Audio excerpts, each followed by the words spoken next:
God. Every Shoot single about thing that, about dude, having about a child sounds like the worst, and yet the amount that I want a child has not gone down.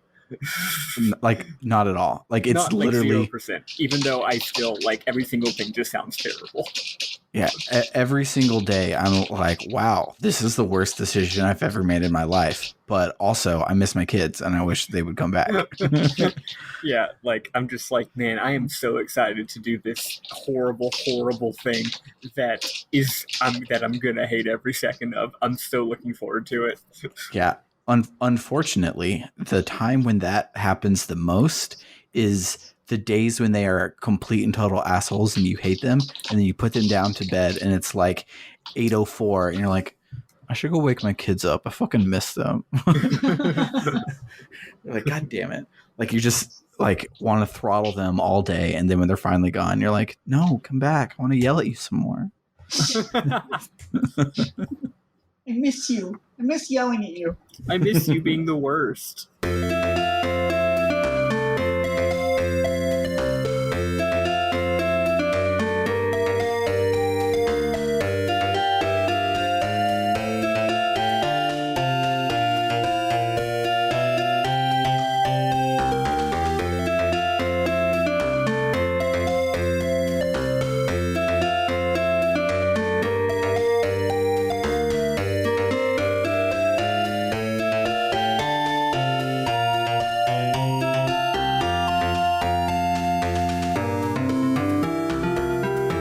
Welcome to RPG Book Club, the podcast where we play a little bit of a video game and talk about Dairy Queen, the place for all your eats and treats. I am Sam Allman. I am Elias Sailor Dairy Queen Warren. I forgot my own name. I fucked up my own joke. Wow, that was terrible. And I'm Maddy. Couldn't have gone better. And I'm Maddy. Great deals on steak fingers. Webbin. And today we'll be talking about the 6th part of Chrono Cross, covering everything up until the disc change. But before we get to all of that, how was everyone's week? I don't know. I'm feeling real awkward right now with that like face plant of a joke. Just so you know, those are always the best ones. Oh, good. I'm glad to be unintentionally funny. My week's been okay. It's been less dramatic than other weeks recently. Well, of course there would be less drama because once a thing implodes, it can't implode again. Right, exactly. As we said. I did have someone from that group reach out to me the other day, and like immediately my nerves shot through the roof. It went okay, but yeah. So we're just hoping to keep my distance from all of that. Yeah. The big thing that happened to me last week was my mom texted me, guess who's getting tested for COVID? And I'm just like, oh no. And so I called and talked to my parents, and mom had come down with something, and yeah, she went and got a COVID test. Her boss is a horrible bitch, who is also a Trump supporter and anti-masker, and probably thinks that COVID is a Chinese hoax because she's one of those people. But my mom was very insistent that she would not come back to work until she got the test results from her COVID test. And I'm very proud of her for that. Good for her. Holy shit. Yeah, you fucking do that. Like this lady is she's been shitty to my mom since the beginning too. So I'm very, very proud of my mom for putting her foot down about that. And but she texted me today that she got the results back and it's negative. Now there have been reports of false negatives with COVID. So did she get the nose one? Because the nose one is supposed to be pretty good. I have no idea. I didn't ask her what type of test she got. It's probably the nose one. Yeah. But I feel better knowing that she's probably okay. Yeah. And I mean, even for a woman who is 60, she's in relatively good health. So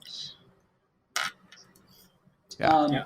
I'm not too worried. But if you're listening, Mom, you're not. But if you are, I love you, and I'm thinking of you, and I hope you feel better soon. Yeah. Actually, quick question: what sector is your mom's work in? She actually works for the state. She works at Wheeling,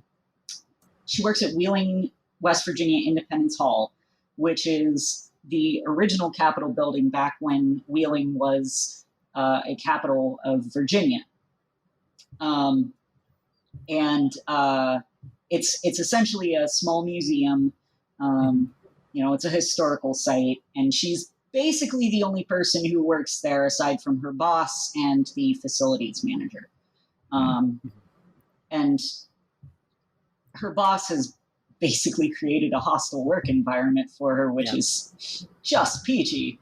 And I can say all this because nobody involved in that is ever going to listen to this podcast.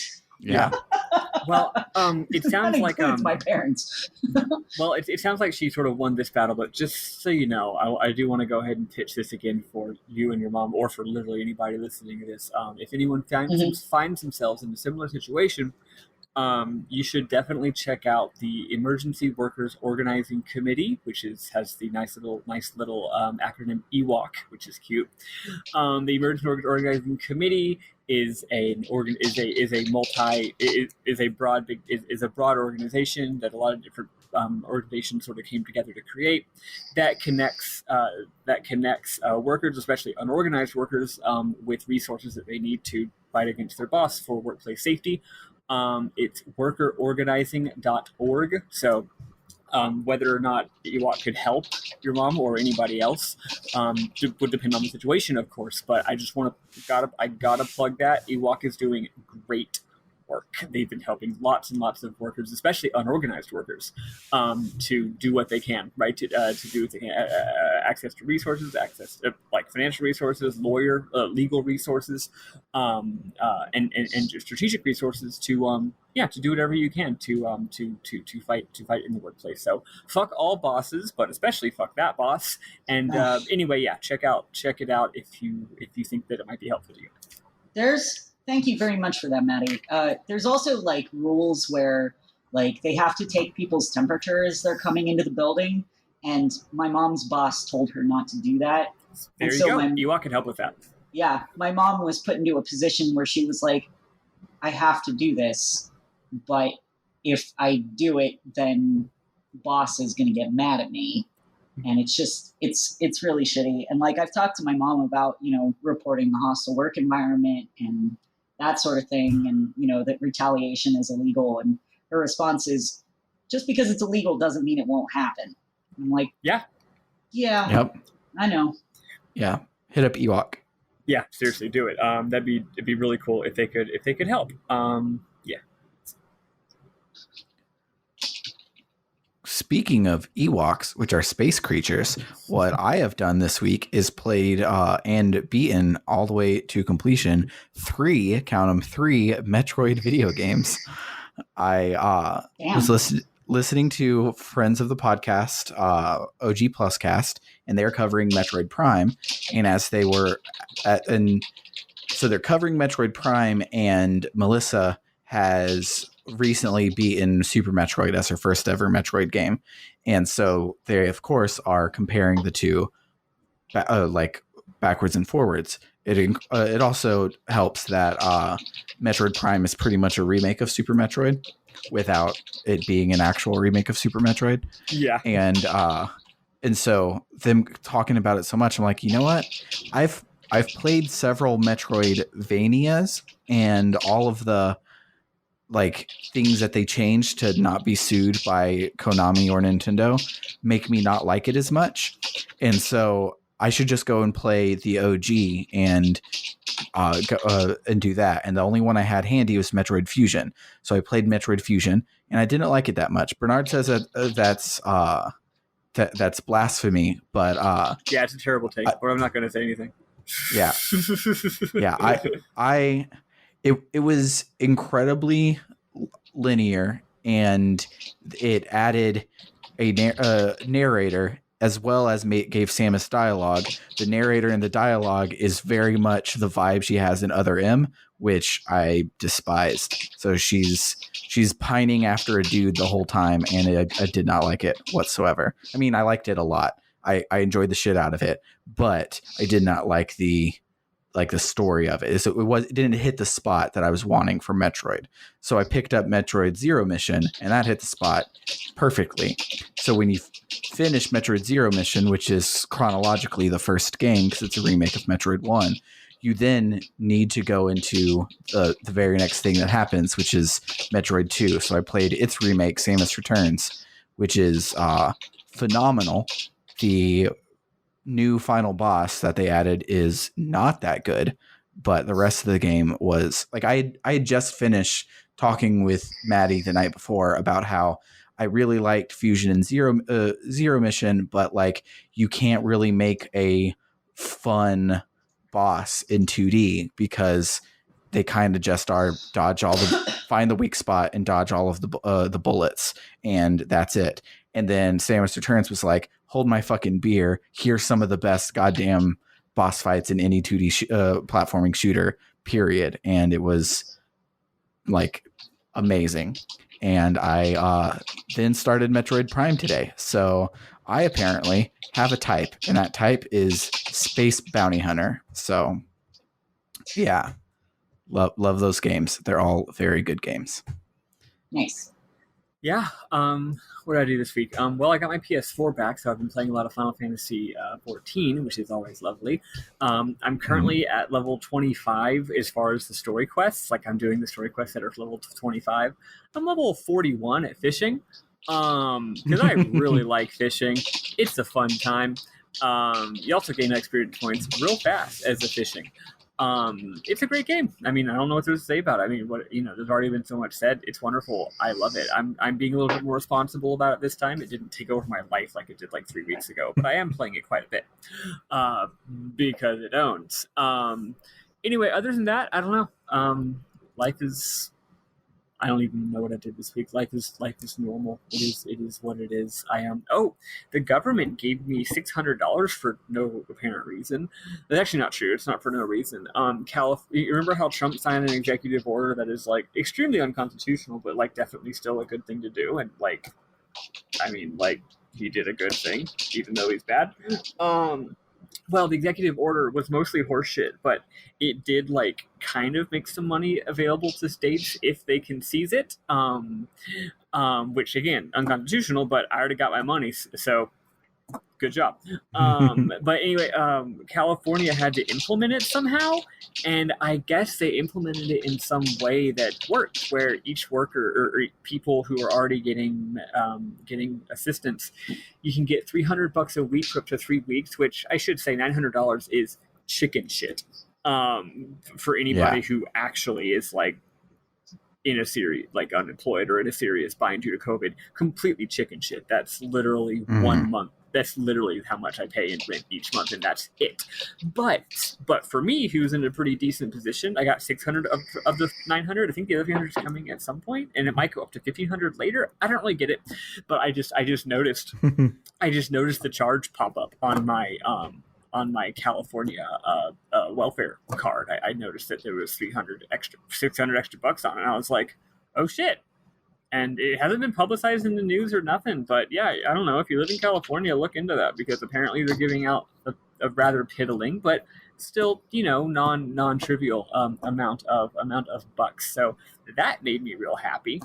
And other than that, I just spent all week preparing for a major DSA convention and then participating in it. And now I've had a beer and I'm having a good time, and I'm ready to talk about Chrono Cross while I drink this delicious Butterfinger Blizzard that I have in my hand right now.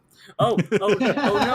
I accidentally turned the Blizzard upside down. Hey, it's fine. It's not coming out at all. Ooh, that was great. This is so delicious. I'm just gonna be munching on it the entire time. It's a perfect blend of crunchy and creamy and sweet and The noise that definitely signifies that you're absolutely eating something. Especially if that something is ice cream, the food you don't have to chew. I'm chewing the little Butterfinger bits. As a reminder, this entire season RPG Book Club is in fact sponsored by Dairy Queen. Unofficially sponsored by Dairy Queen. Unofficially, unofficially so far, Eli. You gotta think big. You gotta believe. I asked.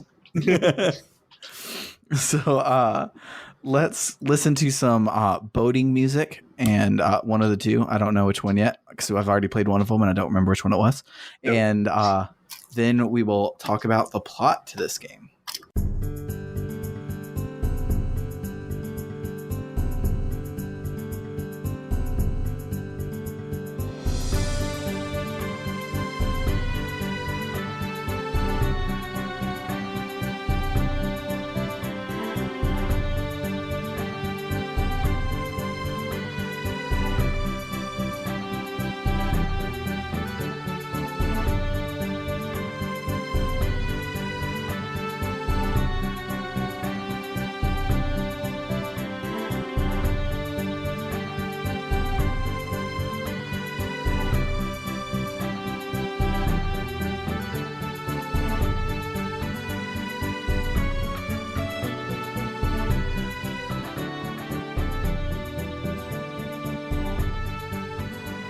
All right, so last week we killed 4 dragons and watched an opera. So this week we do 2 more and then kill ourselves. But so first up is the green dragon. I have no idea how I would have figured this out naturally. There might have been an NPC hint or something to lead me here, but I only knew where to go because the Let's Play that I use to write my notes did it before the Earth Dragon. So I saw it already. I literally have no idea what would have told me to go up to the fucking shrimpy skyway above the Hydra Marshes to refight Biba and get an ancient fruit and then fly to the Gaia's navel. There's some obscure NPC hints. They're like, oh, you can't get there from the bottom. If only you could fly. And then at some other place, there's like, blah blah blah. There's a flying monster and the typical stuff. But it's pretty obscure. Yeah, no idea how I would have known that. I missed the Biba, the Justin Biba, who you have to talk to get up into the sky. Like I somehow just totally walked past them. Well, the thing is, Bibas are also enemies. Fucking circle around the Hydra Marshes. Yeah. You probably assumed it was a bad guy and not a talk-toable NPC. I actually made that mistake as well. The Biba who gives you the thingy, not the fruit, but the aromatic fruit, the Biba who gives it to you explicitly says you can blow the whistle like in the next area. Like he literally says, hey, go east 1 screen. But despite him saying that, I made the same mistake as you. Was I kept walking and I walked right past it. Yeah. Then I felt like a goof.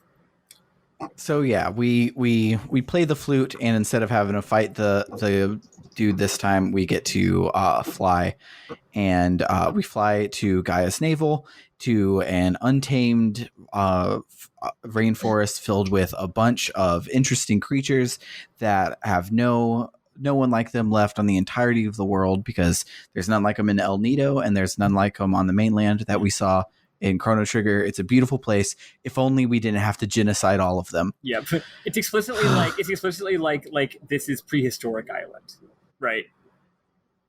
Yeah, it's like everything from prehistory survived this island, and we kill it anyways.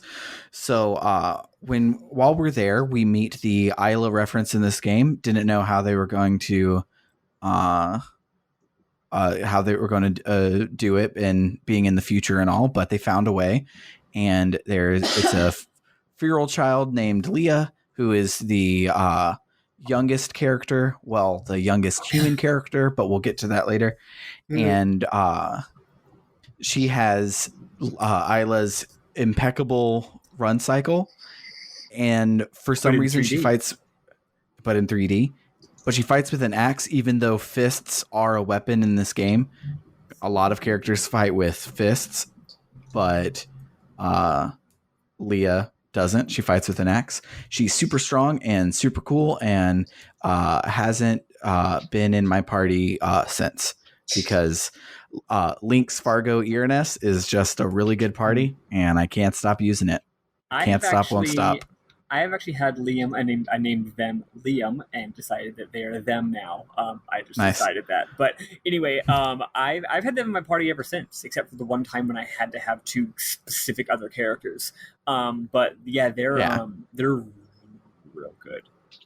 Big fan. Also, yellow. I haven't had a lot of yellow elemental in my party very much, and I did get rid of. I had to get rid of Kaiba. I mean Norris. Who was also yellow. So yeah, real good. Who else did I have here? I don't remember who else I had. Oh, right, I had Liam here, and then I also had the fucking tiny child baby girl not literally a tiny child baby, Marcy. Fucking Marcy, who I forget what I named her, but yeah. So this whole section was like I was babysitting 2 children. She's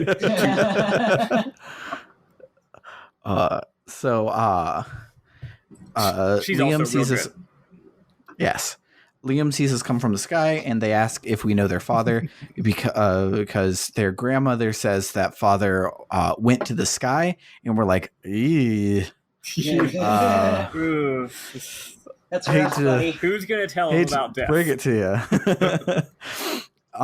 And she agrees to help us fight the green dragon, and it kind of is like phrased like they have a like rivalry, like they're just like, yeah, we've been like palling around and punching each other all the time, and you're like, oh, that's weird. Turns out she's not talking about the green dragon, as we'll see in a second, but it's still funny. And then the game doesn't do anything. It doesn't even like there's an obstacle you need to get past. There's not even a cutscene where they're like, oh, hey, this is an obstacle that we need to get past. Here's a hint to do it. It just lets you wander around in a dungeon. That dungeon happens to infinitely scroll in either direction.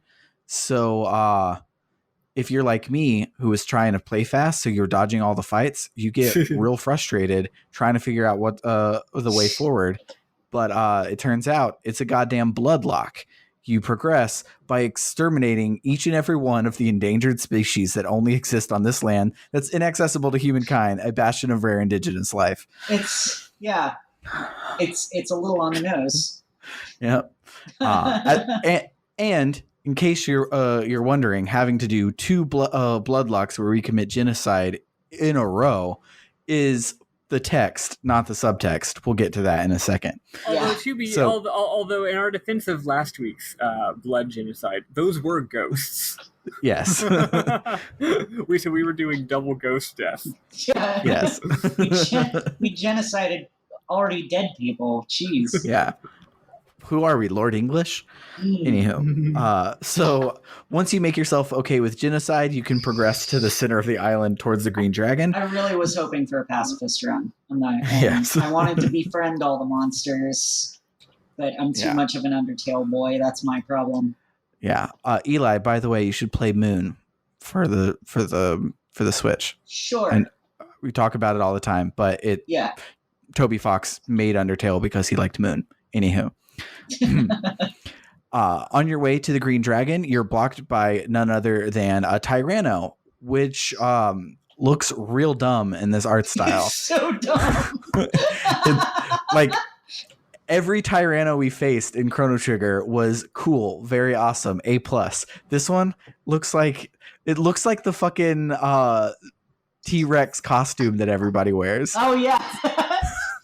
One of my friends, she worked for the Greenbrier Theater in West Virginia, and she actually, so every year they do this burlesque thing called Spanksgiving, and she actually did a sexy dance in that T-Rex costume. It's amazing. I showed it to one of my friends, and she goes, "Oh my god, I'm a scaly now." Well, I don't want to become a scaly, so I won't be watching that video. If it's really that effective. So you kick the Tyranno a lot and it goes down. It only took a few more turns than a random mob, but actually the mobs in Gaia's Navel were all really, really hard. So it was basically on par with the current random mobs, but you got a star for it anyway. So it counts as a boss. Hell yeah. And what does and does not count up as a boss in this game really is something. And by that, I mean, what does and doesn't give you a star. Yes. And that's it. Those are the only differences. There will be times where it's like you literally are fighting, like I think it was in Viper Manor. You fight like a guard, but it's a stronger guard than normal, and you get a star. And then there are random mobs in the next room, and you're like, why did he get a fucking star? Yeah, well, also sometimes it'll be like, here is a like it was a cutscene. Like here's a cutscene leading up to this boss, but like, oh no, here's something standing in the middle of the room. You gotta fight it to get by, but like whatever, right? But like it's like you said, a guard but stronger, and it plays like normal music. It plays like the normal battle theme, and like maybe it is hard, but still like it's playing normal battle music. It's just a guard, and it's unnamed, and then you beat it, and it's like you got a star, and then in the next room it'll be like there's a cutscene, and this character has a portrait. And it plays boss battle music, and it's real dramatic. And then you beat it, and it's like, what, you wanted a star for that? What are you, a little bitch? It's like, all right, fine. So then once the Tyranno is gone, we walk up to fight the Green Dragon, which Liam has never, ever seen before. They're like, what the fuck is that thing? And it's like, wait, you said you were fighting the dragon. Was the Tyranno? Did you think that was the dragon? Are you what's-his-face from World of Warcraft? You think the dinosaurs are just dragons? But dude, don't be mean to Liam. Liam is 4 years old. It's true. But yeah, the Green Dragon was real annoying, but not hard at all. I don't think he did a damaging move to me at all, except for Overgrowth, which he does on the first turn if you don't disrupt the green playing field. Other than that, he just spammed the ever-living shit out of status ailments. So he was real easy to take down, but real annoying because I kept fucking getting blinded, not being able to land a damn hit. I found this fight very difficult. I believe it took me 2 or 3 tries.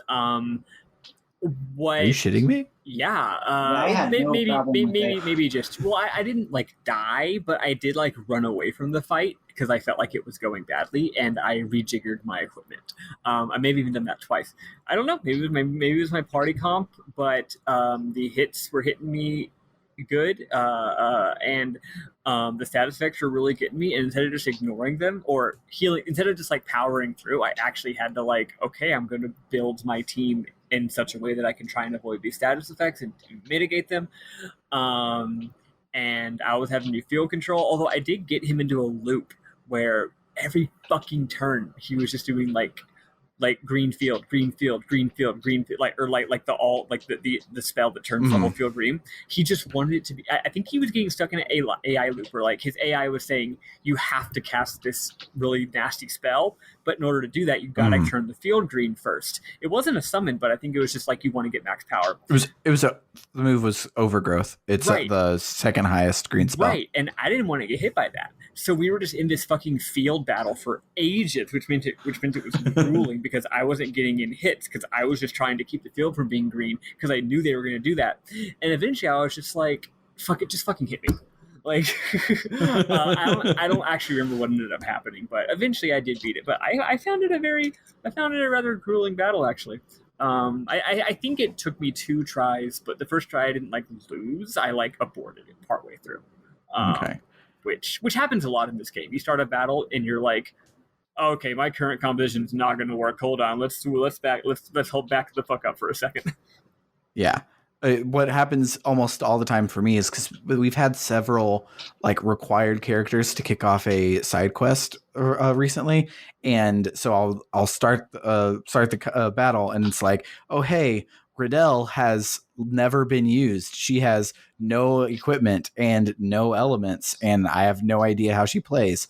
So let's run. Yep. See what the fuck we're working with and try it again. I always use the auto allocate, but auto allocate's not really very good. So I use auto allocate, but then invariably when I get to the boss, I'm like, okay, time to back up and actually assign some elements. Yeah. I've done that a couple of times, yeah. That's one thing that I love about this game is you are never put into a situation that's completely unwinnable. because you can always run from it and rejigger your elements. And because like you That's could really nice. imagine, like say with Lynx, he's a black innate, so you could put all black spells on him, and then you go to face Garai or spoilers Dario, who absorb black, and you're like, well, fuck, everything I do is going to heal you.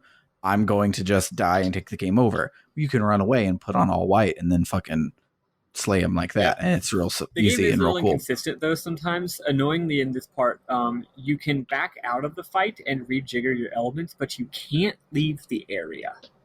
Yeah. You typically can't leave the area. Yeah, which makes it sometimes where it's like, okay, well, I can't change my characters, and also like, what if theoretically I am like I can't figure it out no matter how much I mess up my elements, you know what I mean? But yeah, but anyway, it's still good. Yeah. It also helps that, much like Chrono, Surge is a fucking truck, and he probably could solo most of the fights in the game if he really wanted to. He really does. But yeah. So after the battle, Liam decides to come with us because we fight monsters like this all the time, and that sounds like a lot of fun. And that's it. So we hightail it back to the mainland, and then make our way to Sky Dragon Isle, and the Sky Dragon's there. He's the one, if you remember, that saved us from the Dead Sea because he was intrigued by what we were up to and how we were going to fuck up fate and shit. If you try to do him early, he's like, no, you got to go face my 5 brothers and sisters first, and then we'll get back to it. So if you have the other 5 dragons, he fights you with basically no fanfare. And he was really easy, especially because I went and did the Masamune side quest. And so I was dealing hecka damage. And I also absorbed his, not unicorn, but Holy Nova or whatever that Maddy warned me about. So he was real easy peasy. What about for you guys? Yeah, he was super easy for me. I had 0 problems with the green dragon. I also found this battle extremely difficult. Maybe I'm just bad at this game. I don't know. I think you're bad at this game. Or I'm just horrendously underleveled. I think I just always happen to go into a battle with the worst possible party /element /equipment comp, just like due to just me not just like bad luck, because the game's got so many characters, right? Like it varies wildly what your current loadout could be. So I think I maybe just always happen to be in a bad spot.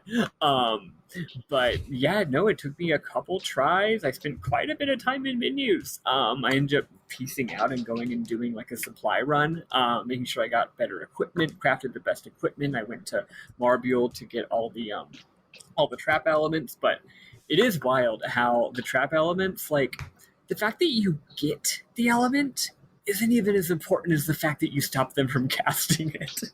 Yeah. Because Ultra Nova is a fucking whammo attack. Yeah. I used the same party comp the entire week. I was using Surge, Fargo, and Zoa. And like that seems to be my dream team. That seems like a good team. That seems like a it's a pretty good team. They're real good together, and I got a good mix of colors. And I switch party after pretty much every boss, partly because I'm trying to be entertaining for my stream, but also partially for my own sense of fun. It's like this game has so many characters, I want to use them, so I'm constantly cycling them in and out, which is pretty part of why I'm having so much trouble. But I will say, I was going to mention this in more moments, but it'll only take a second, so I'll say it now. I loved this battle. I had to engage with this so much. Like I was thinking about field control. I was thinking about what element I was using a whole lot. Like the heal all spell is a white element, but the bad guy keeps trying to put white on the field to strengthen his white attacks. So it's like I really want to heal everybody, except the heal all spell is white, and that's gonna put more white on the field. I know there's another the green one. Well, I know, but I only had some of each, right? And I guess I could have bought more of the green one, but I didn't know where to do that and didn't feel like looking for it. So it's at Lisa's. Is it at Lisa's? Okay, well, anyway, the point is I had a couple of them, but there was that going on, and then like other elements that I really like are white, and then of course your main character is black element, so Now that I think about it, I don't remember a whole lot about this battle because it's mostly been wiped out of my brain due to the next battle. But it was a really good time. It felt like a very epic struggle, and it makes sense because this is the last dragon. They force you to do this one last, so he's clearly balanced to be at the level that you would be here instead of whereas the previous 5 were all just whatever. I followed your advice to go get a bunch of Ultranova traps. I got like 15 and I put 5 on each of my guys. Fucker didn't cast Ultranova once. Damn. Yeah. That sucks. That sucks. Oh, I should have clarified. You only need 1. You just need to place it, right? Because it's there the whole game. But I knew that they were consumable, and I tend to buy multiples of all elements anyway. Also, just they're so to cheap. be on the safe side. Yeah. Did one, not a single fucking Ultranova, and it was dead in like, it got like 4 or 5 attacks in before I murdered it. God damn. Yeah, it was super easy. Yeah. I also, speaking about engaging with the mechanics, I don't remember what fight it was this week, but I also engaged with the mechanics like more than I did even with Garai, where I was like, because like you can change to anybody who has stamina at any time, even in the middle of a combo. But I normally will do 6 hits and an element on the last hit, and that basically turns it into a turn-based system where you just go in order. But one fight this week, I don't remember which one it was. I don't think I even needed it. I just like wanted to get Frog Prince off or something. I was like, all right, 2 hits from this guy, switch to this one to cast a blue element, and then switch back over to this guy, finish his combo. He casts a blue element, so Irganess will now be ready, and she can cast Frog Prince and stuff. It was super cool. But I don't remember which fight that was on. It probably was a random mob, but I did really start to dig into the possibilities of doing it, and it makes me wonder like what a speedrun of this game would be like, because like there's probably a lot of stuff you can do like that to min max on. Well, and also the enemies are so easy to dodge that you can do a very very low level run of this game without much trouble. Yeah, because it's so easy to avoid battles and run from battles. Yeah, which is kind of what I'm doing, which is partially why I'm having so much trouble. and on top of that, you don't have to worry about like, oh, can I get through this fight because of the star levels? And you're like, oh, I know because I've been through 30 boss fights that I'm going to have approximately X, Y, and Z stats, which by game design I can beat this with. And so you don't have to do a lot of the stuff like in Final Fantasy VII is the only one I've like dug into the meat of how it works, where you use a lot of like tricking the game with ATB weight to be like, okay, well, I'm going to pull this up so that I can get 3 attacks on like 3 frames worth of ATB because I cheated, and not those sorts of things. You don't really have to fuck your way through that. It's like, oh, it might be hard, but one thing that's you can just do it. weird about this game's system is that every time you consume 1 AP, both of your other characters gain an AP because time passes. So it's actually quite strange. Like you can fight a whole battle just using 2 characters because one guy you use it up, and then when he's done, you use the other guy. The elements throw a kink in that because elements use 7 instantly. But if you're just doing physical attacks, like every attack you do gives you like 2. Every AP you spin gives you 2 back, which is actually very strange. So by quick hopscotching, you can get your ranks back up. But if you have everyone use a lot of elements, then you can get in like AP deficit where like every single person is at 1. And if all 3 of your guys are at 1, it's really hard to get out of that hole without using defend because, well, you can't. The Masters doesn't work.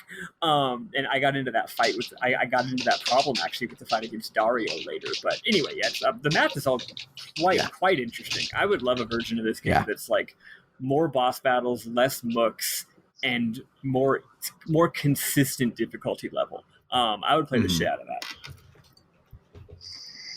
Let's see. RPG Limit Break 2016 has a run of Chrono Cross that is has Spike Vegeta on the couch, and they beat it in 7 hours and 35 minutes or that less. sounds really good. I want to watch that. Yeah, it's Evil Ash 25 is the runner, and Spike Vegeta's on the couch, which means it's going to be a pleasant 7.5 hours.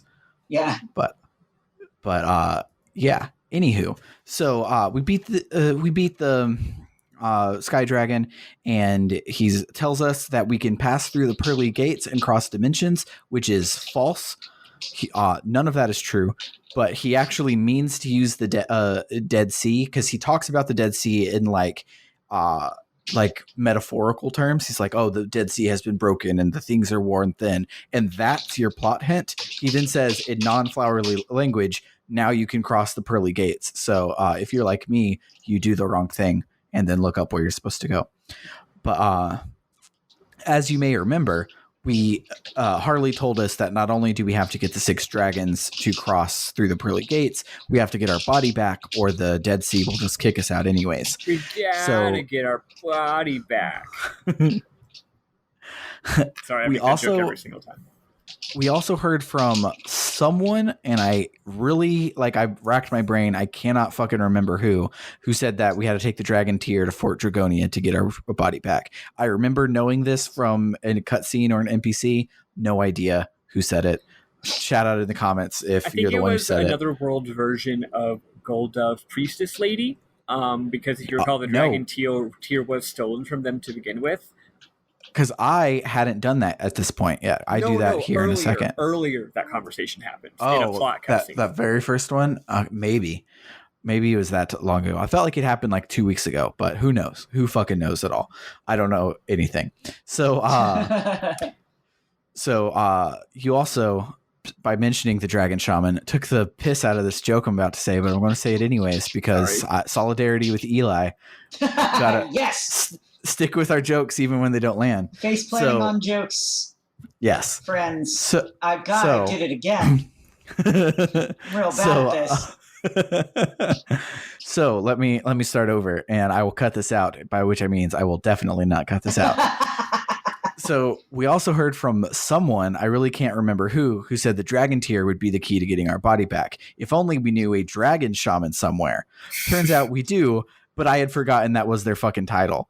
In Goldove, the leader is named the Dragon Shaman. Her name is I Diarrhea. just knew of them as like Chief. I mean, Daria, yes. It's Diarrhea. Diarrhea. I can't help but pronounce it diarrhea. Yes. So apparently she's the Dragon Shaman. I had forgot. She was just Chief Diarrhea in my brain. So we go there and we show her the broken piece of the Dragon Tier that we have, and she's like, what the fuck? How do you have that? Then it fades to black, and we presumably tell her everything that's happened in the game so far, because she then starts calling us Surge and agrees to give us the dragon emblem, which is like the seal of the Dragon Shaman of Goldove or some shit. And she beckons us to go show it to her homeworld counterpart. So a quick trip through the space gate later, and we show the emblem to the guards outside the Dragon Shaman building, and they let us in to see Stina, the other Dragon Shaman's apprentice. I'm saying Dragon Shaman a lot as a bit, by the way. The Dragon Shaman Diarrhea is dead in this universe, which is like revealed as a twist for some reason, but it doesn't fucking matter because we didn't have any attachment to her whatsoever. What matters is that the extremely hot intern Sheena now gets to be the chief, which is like good for her. That's awesome. Yeah, moving on up from intern to chief. But so we tell her that we've got the 6 dragon relics and we need to get our body back, and so she lends us the Dragon Tier and agrees to come with us to the fort, which, if you're like me, you forgot was where we were headed with all of this. Literally our main goal. Couldn't remember where we were supposed to go. But thankfully, Stino reminds us. So we make our way to Fort Dragonia, and we make our way up the elevator, but we're stopped by Surge in our body. Oh, I mean, Link's in our body, because he's not Surge in the body. I should clarify. We're going to Homeworld version of Fort Dragonia. Yes. But the good news is we don't have to do the entire dungeon again, because since we have the Dragon Tier activates the entire dungeon. So all those 6 mini dungeons we had to do before, we don't have to do them. The Dragon Tier is just like, nope, you're good. And there's like no bad guys. Even if you wanted to go through the dungeon for for treasure, there's like almost 0 enemies as well. So it's a real nice chill time. Yeah. But so we get stopped by Lynx in our body, and he says that he's not ready for us to get our form back. So we kick his ass.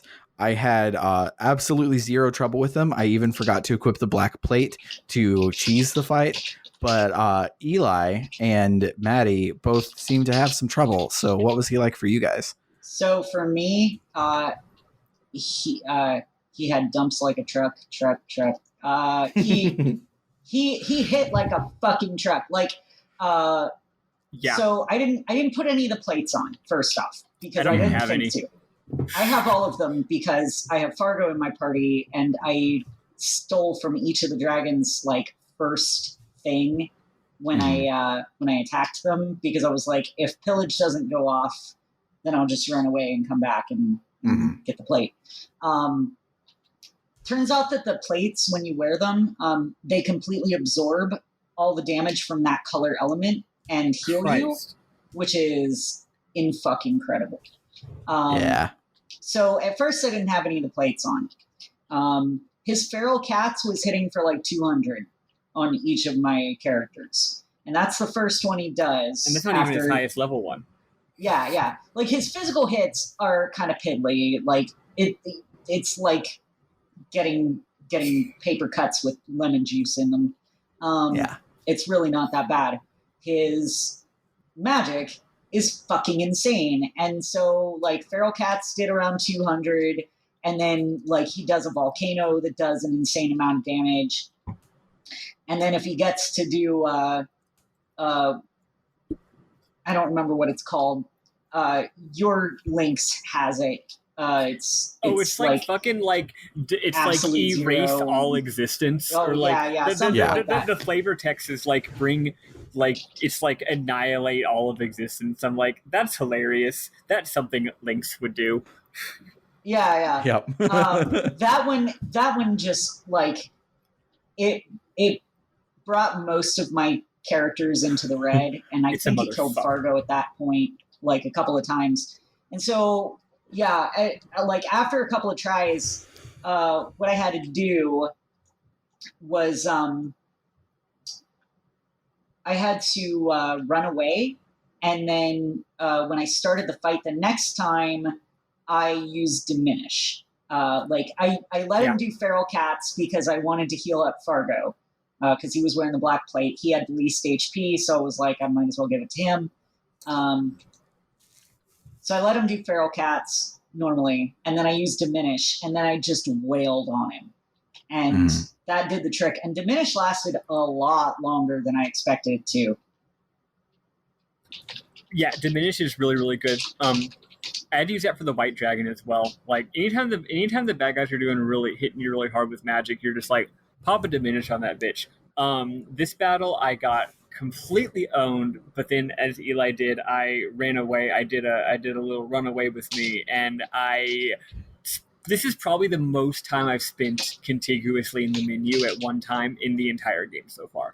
Because I was rigorously revamping my entire element grid. I was like making sure I was like, okay, every single character is gonna have heal all on level 5. That way I never have to wonder which character has heal. Oh no, the character who should be healing right now, they're at negative AP, whereas my character who doesn't have heal has positive AP. No, everybody has heal all level 5. Everybody has recover all level 4. Everybody has revive level 1. Everybody has a couple other ones at very specific levels. That way it was all equalized. And then I got into the specifics of who's got what. And I was like, I've got three weakens. I've got 3 strengthens. I've got a bunch of fucking diminishes. But it was still tough because, first of all, not only are all of Surge/Lynx, our main characters, really good moves black, but also Nostrums are black. And also a couple of other really good elements that I normally would rely on are black. And it's like, fuck, I gotta control that field. I cannot use that. So basically, it was load my entire party up with super low level white spells. So like every person in my party had like on level 1 and 2 was just chicken shit photon rays. Which the point isn't to do damage. The point is to always be able to hit one of those off at any moment, right? But anyway, what makes him tough is that he can cast not only the really strong white, but also the really strong yellow, red, and also the really strong green, I think.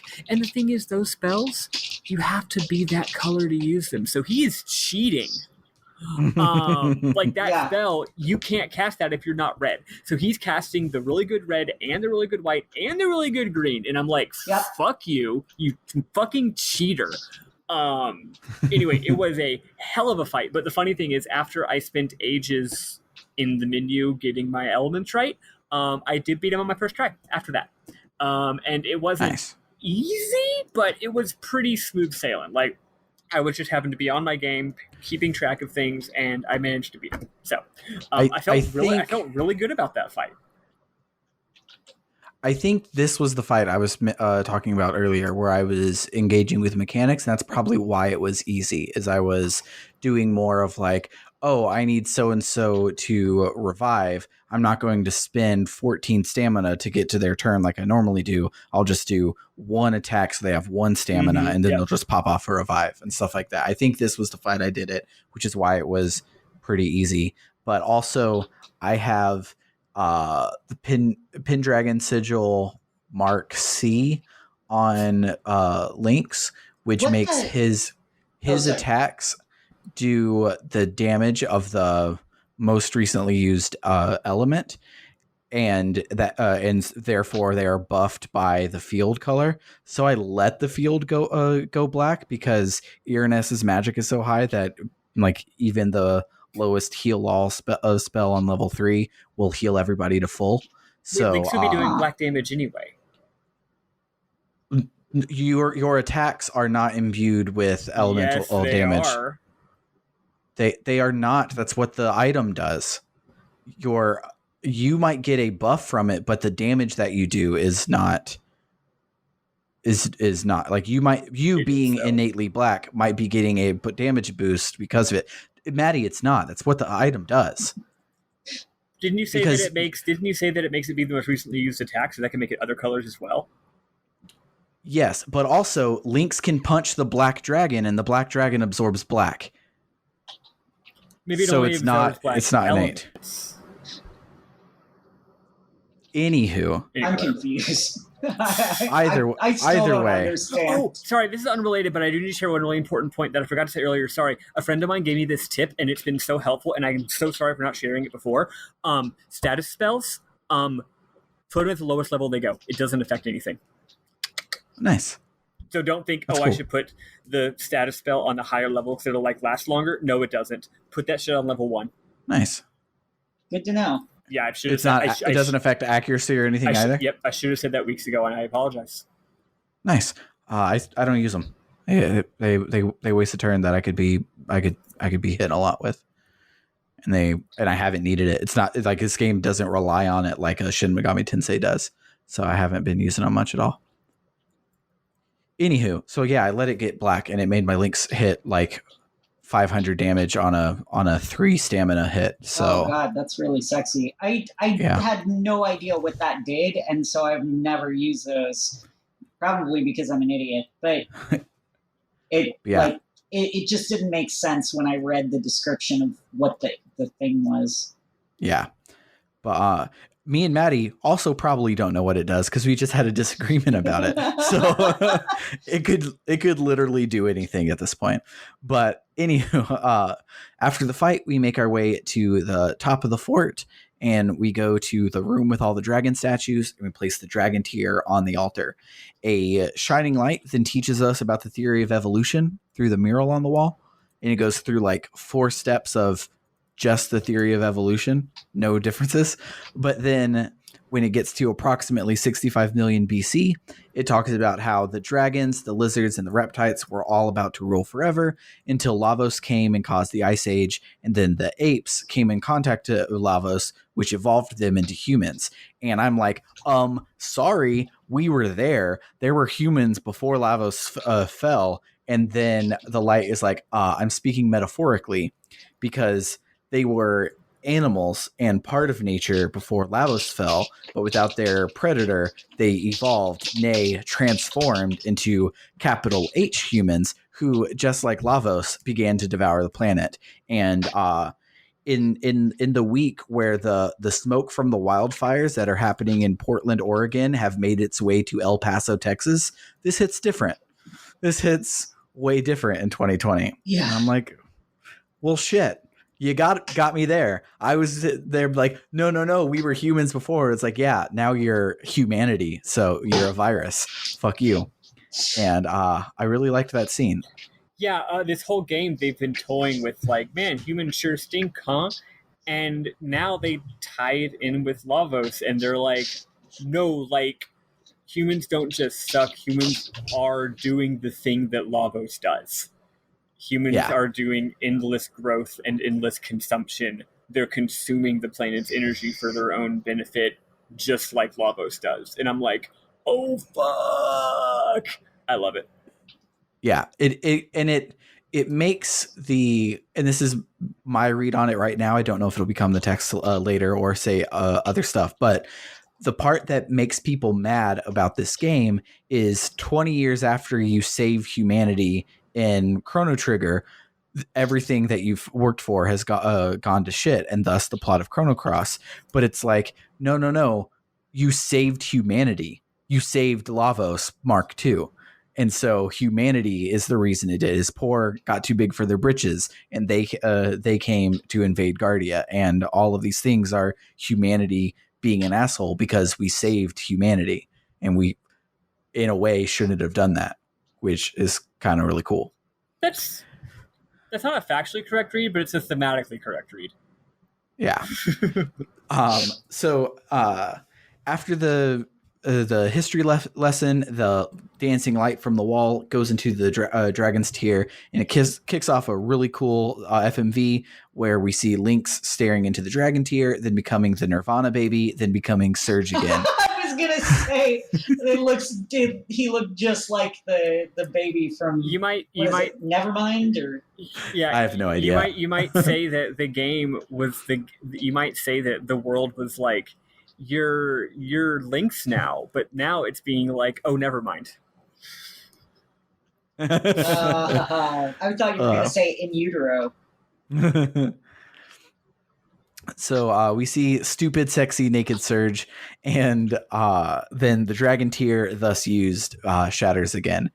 And so Surge takes the piece with him, and he goes out to see his friends, all of them.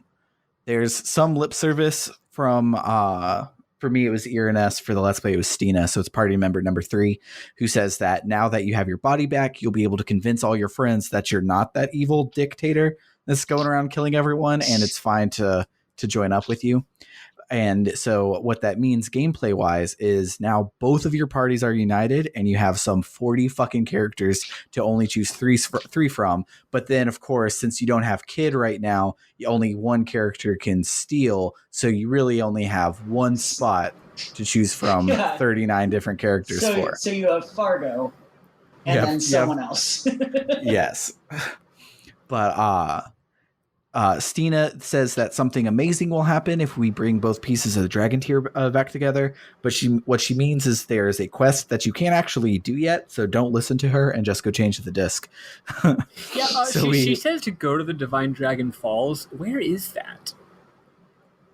Yeah, so the Divine Dragon Falls is the waterfall next to the Hydra Marshes. If you do go there, she's like, holy shit, this is a shrine to put the two halves of the thing back, the dragon tier back together. So you go to do that and it doesn't work. And she's like, huh? Is there a hidden 7th dragon and 7th element? Is that what we need? And that's all it tells you. Gotcha. So she hypes it up so much that it feels like that's the next quest. And if it is a plot quest, it is not one that happens for a long time. It's when you get there, she talks about how it lets you make elements, like the element grid element. So it sounds like it's just late game level 5 hours. Well, but also this thing is called the Chrono Cross, so like probably important, but also who knows? Yeah. But yeah, anyway, but no, I mean, we've achieved the goal we've been going for the last 3 weeks, which is get our body back, get all the dragon relics. Let's fucking do it. Yeah. So we drive our boat into the Dead Sea, and there are a whole bunch of fate distortions. When you run into one, the 6 dragon relics fly to the sky all cool like, and then it asks us to insert disc 2. Luna doesn't ask us to save, but it takes us to a world map, so we save when we get there. And so let's listen to that brand spanking new Sea of Eden track that we left off on, and then we'll talk about some of the cool ass side quests and content that we definitely missed.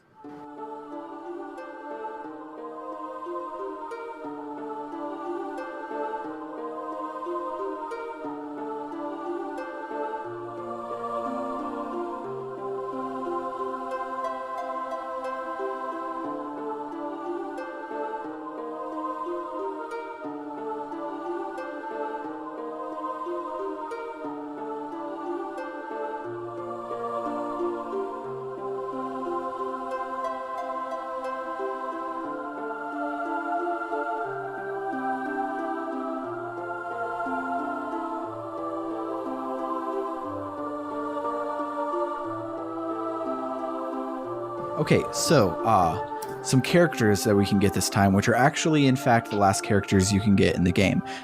You probably can go back. You probably could do Greco now. There's probably a couple that if you missed them before, you can get now that you have everybody back. But these are the last ones that unlock. So when we get to Goldov earlier for the plot thing, Orlha is fighting a whole bunch of poor officers, and she kicks their ass. And then we, being in the body of the de facto leader of the poor soldiers, and then also having the actual leader of the poor soldiers in our party, she thinks we're with them, so she fights us. We kick her face in, and she's like, "Oh, you must be Surge. Sorry, I don't trust you. Here's a keepsake of mine. Bring it to me when you get your body back, so I know you weren't a liar." Which logically should be backwards, where she's like, "I gave this to Surge, and now you give it to me in the face I don't recognize." But whatever, who gives a shit? You come back as Surge, and she joins your party. Hell yeah! And then the other one, god damn it, is a frog reference. Not Glenn. We already discussed Glenn. Glenn is the main capital F frog reference, but there's another one. So if you go to the burned out hermit's hideaway, there's a scorched piece of earth that the narrator, as you walk over it, pops up and says, "Nothing, it is too hot. Nothing will ever grow here ever again." So you use your ice breath key item and you cool it down. Then you go to the other world, which is not forward in time, so this bit doesn't even fucking make sense. But you go to the other world and you bring Poshul's dumb Searchy Poo looking ass, and you bring him, and then he plays as Toad in Super Mario Brothers 2, so he's really strong at pulling turnips out of the ground. And he pulls this turnip that's now there out of the ground, and it is a being with a turnip for a head named Turnip. Like when you met a dude with a frog head named Frog. He's dressed exactly like Frog. He has animations based on Frog, and he speaks in bad Shakespearean English just like Frog. He is horrifying. He is dumb. I love him. I will never put him in my party. He creeps me out. He's terrible. I adore him. Fuck that guy. Yes. But being one day old and not a race of an ancient dragon egg that had been there for 1,000 years, I'm counting him as younger than Draggy. So he is the youngest character. He's the youngest one. That counts. Yeah. So it's dumb as shit. I fucking love it. The other important-ish side quest this week happens when you take Karsh to Viper Manor. Karsh finds a note from Salt and Pepper that are like, "Hey, we know what you did last summer. Just come to the Island of the Dead." So we do so, and we get up to Garai's tomb. And in this world, there are no flowers, just a bunch of gross poison water. Salt and Pepper say that they know that Karsh killed Daria with a moss immune. So we get a flashback to when they were kids, and it's super cute and not important. The only important thing is that Riddle says she's going to marry Dario, and Karsh is really not happy about it. So it flashes forward to their Massamune quest, and Karsh kills Dario with it. But if we take Riddle to the small little island on the northeast of the big island, we find Dario. He's alive, as it turns out. And it turns out that Karsh didn't kill him with a Massamune. Dario tried to kill Karsh with it, then begged Karsh to kill him before he hurt anyone. He somehow washed ashore here and has been living with amnesia for like 10 fucking years. Seeing Riddle and Karsh, however, wakes him from his funk and reawakens the Massamune inside of him, so he tries to kill us, so we fight him. He's real hard, probably the second hardest fight in the game. The hardest one being the other side quest this week that I'm not talking about. But he has Pokemon Gen 1 AI, where he will, without fail, counter a red spell with the blue spell that he has. But the blue spell that he has is Numble, which lowers your evade percentage and doesn't do any damage and doesn't affect your attacks whatsoever. When we say counter, we don't mean as an extra action. It's like, no, he counters and that's his move. So he doesn't get to do whatever he was going to do. So, yeah. So he never does any damage except for the first turn, and will just cast Numble over and over again. So if you just keep spamming red moves. So you cheese the shit out of him. I cheated the shit out of this battle. Yeah, I did too. It's actually still a little hard for reasons I won't go into, but yes. Yeah. It was the thing that was hard for me is I almost ran out of red spells. I was on my last red attack spell. And I started rationing them towards the end, like trying to stretch it, right? Like, okay, maybe I'll let him hit me like once or twice, and then I'll go back to rationing these red spells. It was actually quite difficult, even though I was cheesing him. Yeah. So we defeat him, and the Massamune loses all traces of evil inside of it, and it chooses Surge as its new master, and it turns his Sea Swallow into his ultimate weapon, the Master Mune, which, because they do the joke Master Mune, you can tell that not Ted Woolsey, but fan of Ted Woolsey who translated this game, also said Massamune in their head, because this doesn't work as the Master Mune. Hey, what's a Master Mune? So much like Frog's Massamune, it has a super high crit rate, so even though it gives you a less attack buff, it is the highest damage dealing weapon that Surge gets in the game. His Rainbow Shell weapon is technically better, but stick with this one. One interesting thing about this sword, I found out, if you're interested in doing New Game Plus, you can't take this sword with you, and the reason is that it's not a new item. Surge's Swallow transforms into the Master Mune. Mm-hmm. So since Surge's at the beginning of the game, it's still the Sea Swallow. Exactly. So if you're wanting to do New Game Plus, you're going to have to make sure you take the Rainbow Shell sword, because this transforms. It's not an item you can have on you. So yeah, I didn't do the Master Mune quest. I'm gonna say it. I'm gonna say it Mune forever. I'm gonna say it right. Damn it. I didn't do the Master Mune quest, but I have 2 Rainbow Shells, so hopefully. Oh, except. No, you know what? I couldn't unlock the rainbow stuff because when I took Zappa over to meet other Zappa, he was like, "I'm going to need a bigger hammer," and I'm like, "Well, that's not happening." Like, I don't know how to get that, so I don't care anymore. You're like, that's too much of a side quest for me. Don't swallow it forever, I guess. I swing it in the morning. But then the only reason I'm bringing it up, besides it, because we've already talked about the Massamune, we could have ignored it as being a Chrono Trigger reference. But no, in the dumbest, why even reference Chrono Trigger at all? You just made it weird and have a lot more questions moment. Masa, Mune, and Doreen have a funny scene where they all wake up and because they've been sleeping for the past 20 years, and they're like, "Oh shit, we probably killed a lot of people by being evil in our sleep, but no one will know if we don't tell." Tee hee hee hee hee. And it's just like, well, now I hate the characters that I loved last game, Masamune and Doreen. These motherfuckers slept on the job and killed a lot of people. Who among us has not had a dream in which we did horrible things in our dream? And you know what? Sometimes it turns out that the dream was real because of magic. Oops.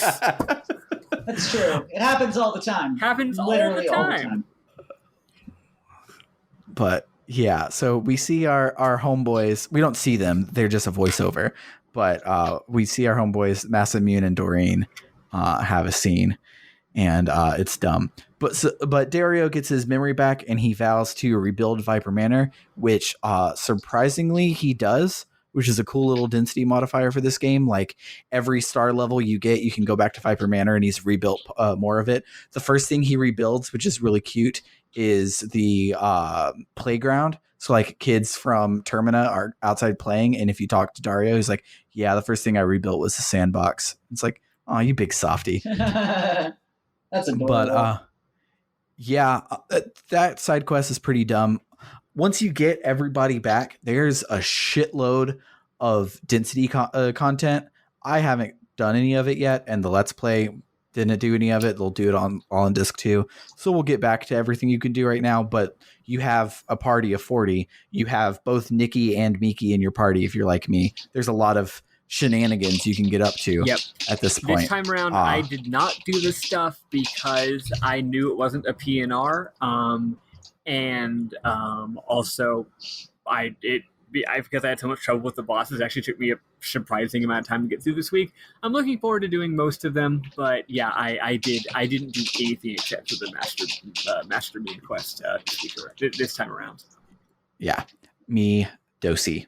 So with that, let's listen to the Casey Dragoons music because they were relevant, and we will make our way to the memorable moments section.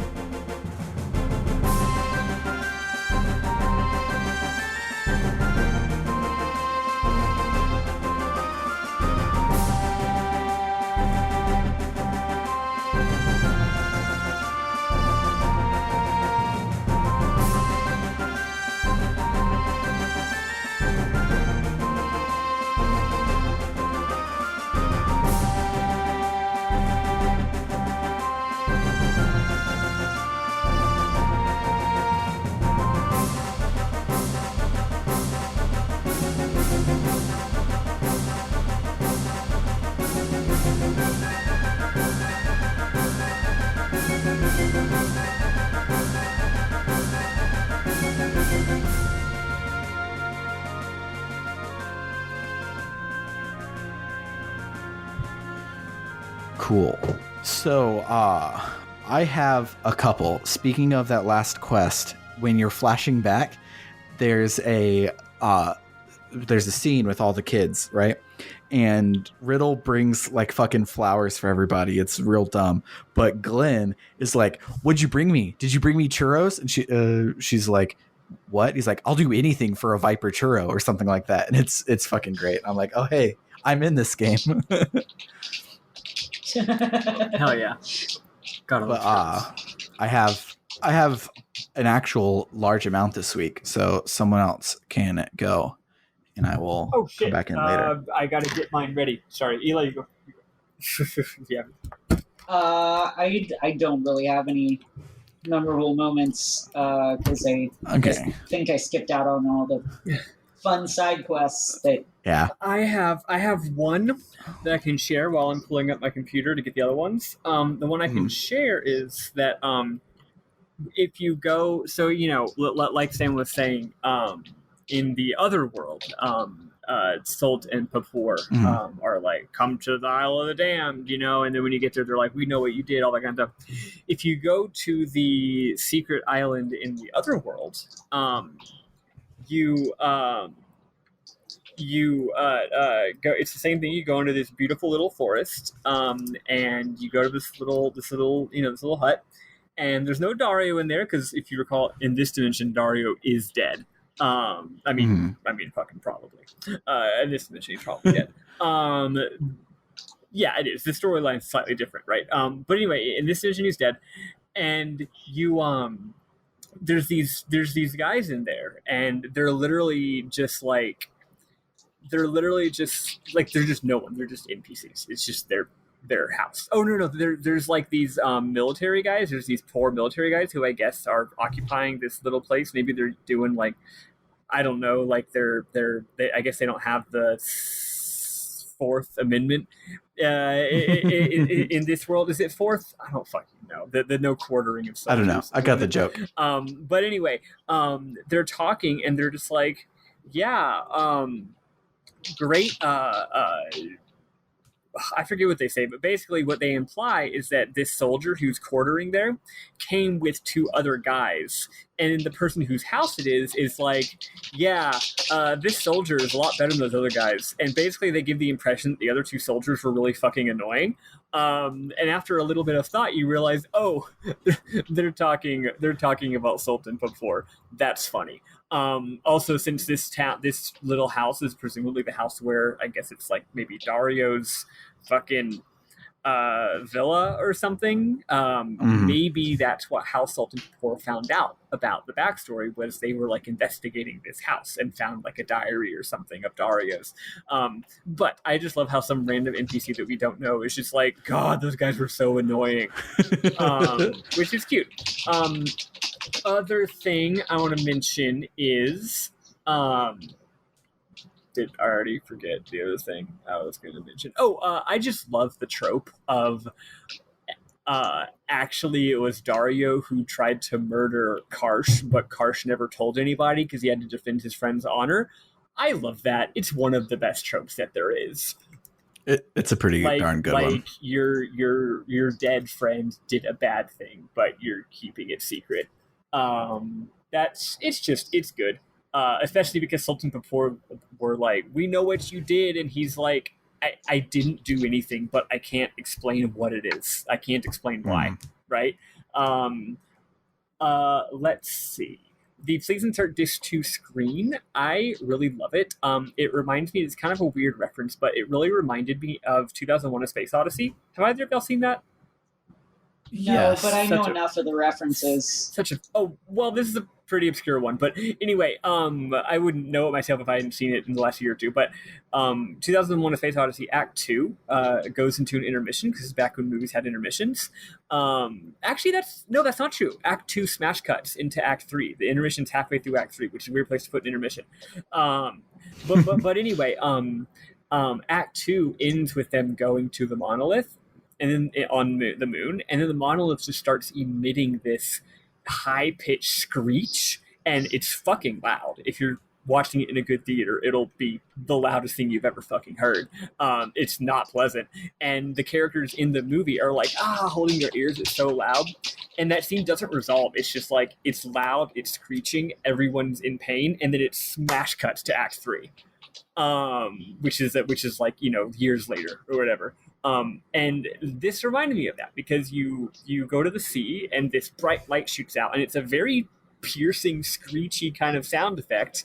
And while it does it, it just bam, and then it just freezes while the sound is still happening, while the geyser's coming out of the water, and it just freezes and says Disc 2.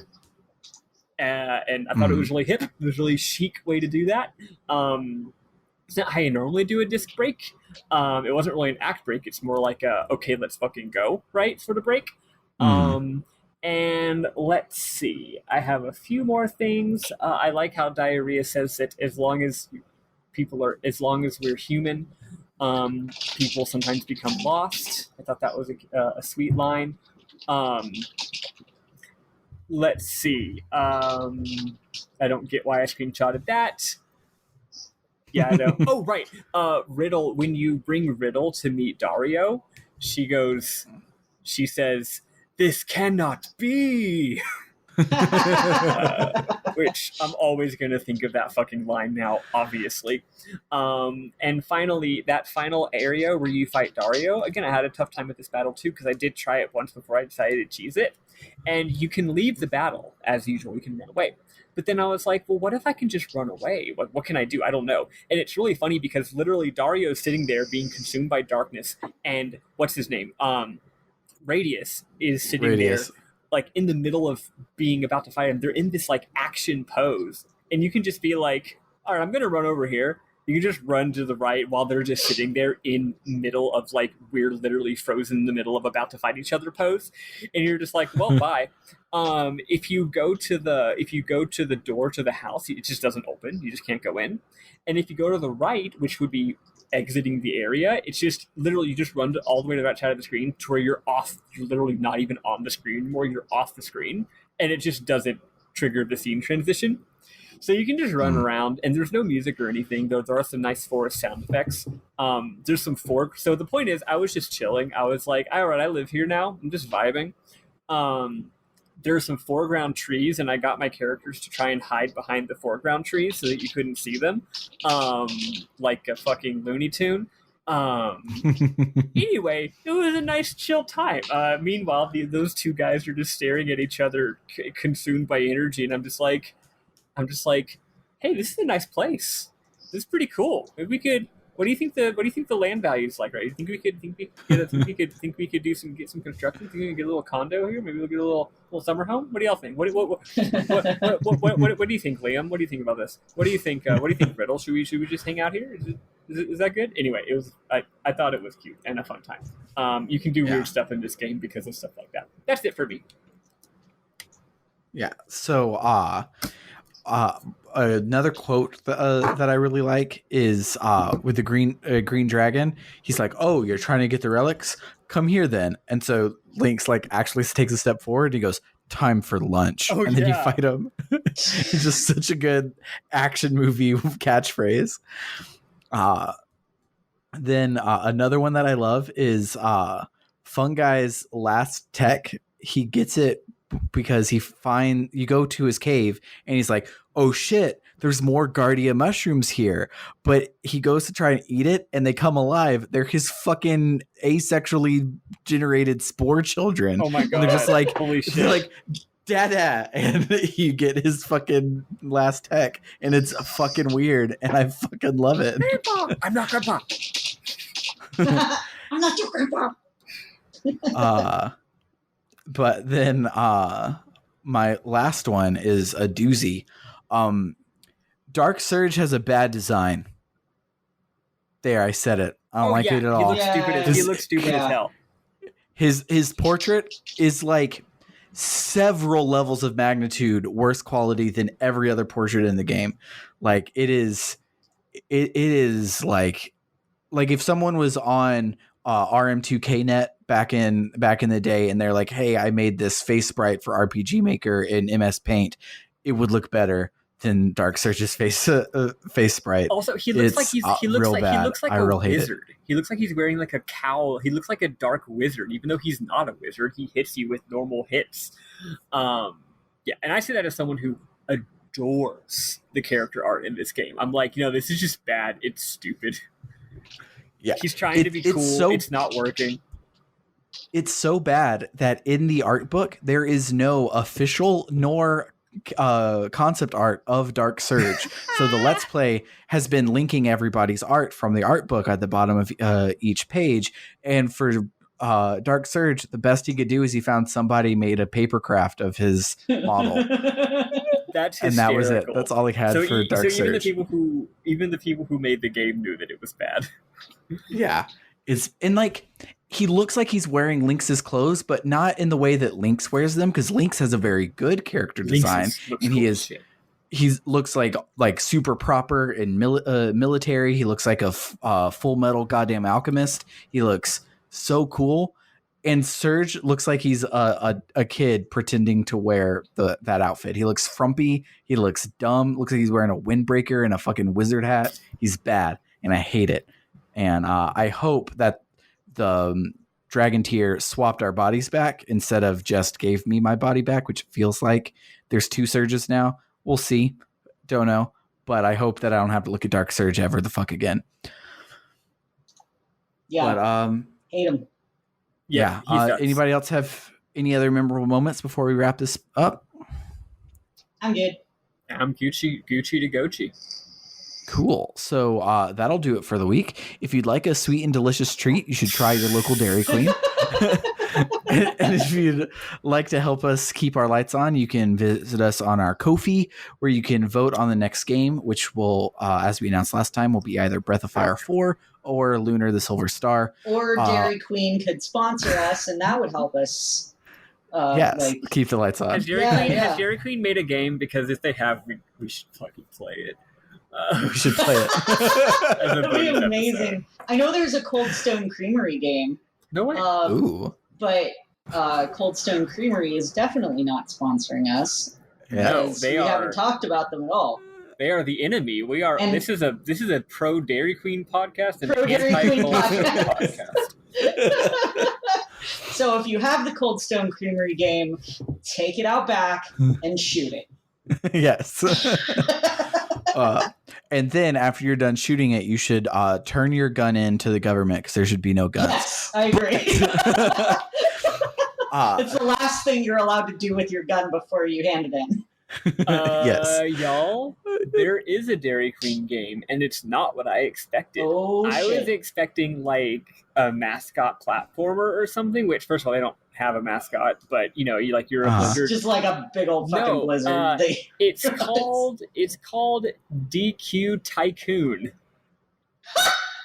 Oh my god. And it's exactly what it sounds like. I'm trying to look up if it's actually a Tycoon series game. I forget who publishes those games, so I don't actually know, but I do know that just like The Sims, just like SimCity, they got so popular that they made like a zillion games that were called Sim something. They were just kind of just cashing in on the popularity. So maybe it is a licensed cash-in Tycoon game, or they're just calling it DQ Tycoon. What's up, Eli? What we need to do is also get KFC to sponsor us, and then we should play the KFC dating sim. Oh, hell yeah. Yes. But yeah, listen, run your very own Dairy Queen. Dairy Queen. Be the manager of your very own Dairy Queen. DQ Tycoon serves up dilly bars, Blizzard treats, and all the very rest of your favorite DQ treats. Help Emily work her way up from an employee at local DQ treat store to the manager, the new DQ Grill and Chill. Apparently that was a thing at some point. Along the way, she'll need to make DQ cakes, dips, soft serve cones, and serve up a juicy grill burger to satisfy customers. Blah, blah, blah, blah, 35 levels. Maybe it is actually not a Tycoon game. It's just called that. It's not like you're actually managing a store. Anyway, this game is a lie because it implies that you could go from an employee to being a manager at any store. Yes. Doesn't happen. And they don't just hire a manager who was a manager at some other store. Nope. But yeah, if you want to just talk with us, you can do so by finding links to all of our social medias at www.rpgbook.club, including our Discord, which is our favorite. It's where we are the most active. Come and hang out with us. Shout outs to our new friends, and welcome back to Cosmic Library. He had been off for a while, and he's back and hanging out with us. So shout outs. But yeah, where we are stopping next week, Maddy. Oh, shit. I forgot to say that. Sorry. Where we're stopping, I believe I mentioned it last time, we're going to stop right before the boss. It's hard to say because it's hard to say something before something, right? But yeah. There's a dungeon called Terra Tower. It's essentially the game's final dungeon, though this game does that thing where it segregates its final boss from its final dungeon. You get what I'm saying? Okay. Like in Zelda, where the final boss isn't in the final dungeon. Anyway, when you get to save before the boss of Terra Tower. So you get all the way to the end of Terra Tower, and there's a big old boss. I won't spoil what it is. Save before you fight that boss, because we're going to do that boss and everything that happens after for our final week. Perfect. Yeah, so for RPG Book Club, I've been Sam Hungerbuster Allman. I've been Elias Oreo Blizzard Warren. I should have said Sailor Oreo Blizzard, but I forgot that I'm a sailor soldier. And I'm Maddie Grace Alexandra Ice Cream Sandwich Weapon. Peace out, friends. Bye, everybody.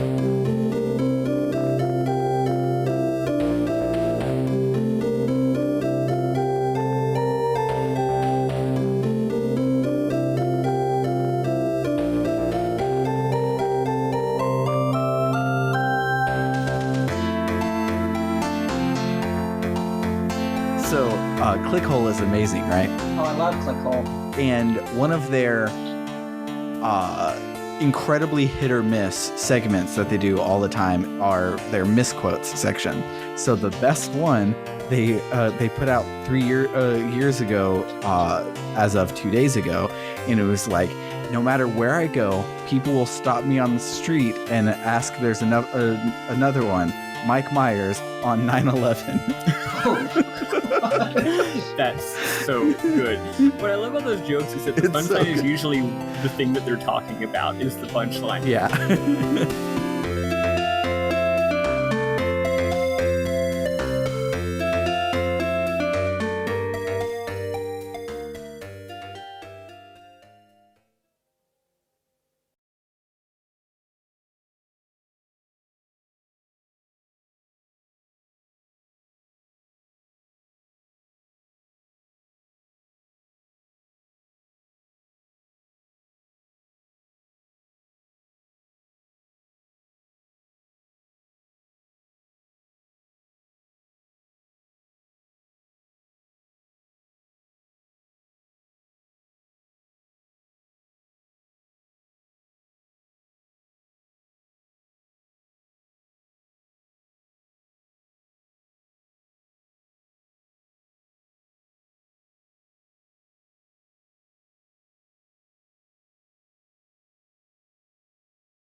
Okay, no, I found the thing. So, just now today, from 1 p.m. to 5 p.m. was our annual East Bay DSA convention, which is 4 hours of debate, where we debate our priorities for the next year.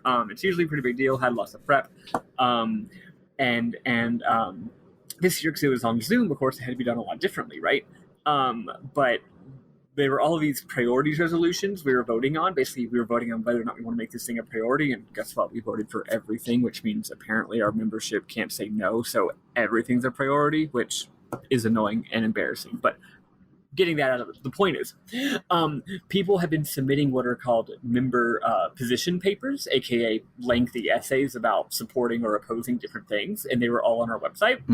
And when we were in the post meeting sort of debrief huddle, where we were all drinking and having a good time and laughing, we were talking about how sometimes people's political positions or their statements can sometimes accidentally say a little bit too much about their psychology. You can psychoanalyze people maybe a little bit, and someone shared one of the member position papers, which I hadn't read. Actually, I'm going to send it to y'all. You don't need to actually read this, okay? You don't need to read the points, but just look at the two main subheadings of this paper, because there's just a lot going on with it. Wow. That's it's pretty good.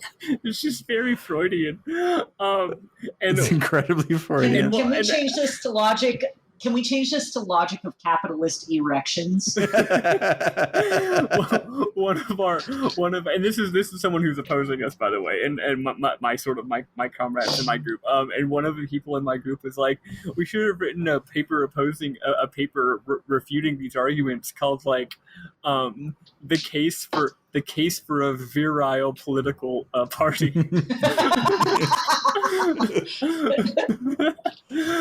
But so yeah. Good. There we go. I'm glad that y'all got a kick out of it. Dairy Queen. All right, y'all ready to start? Yeah. Yeah. All right.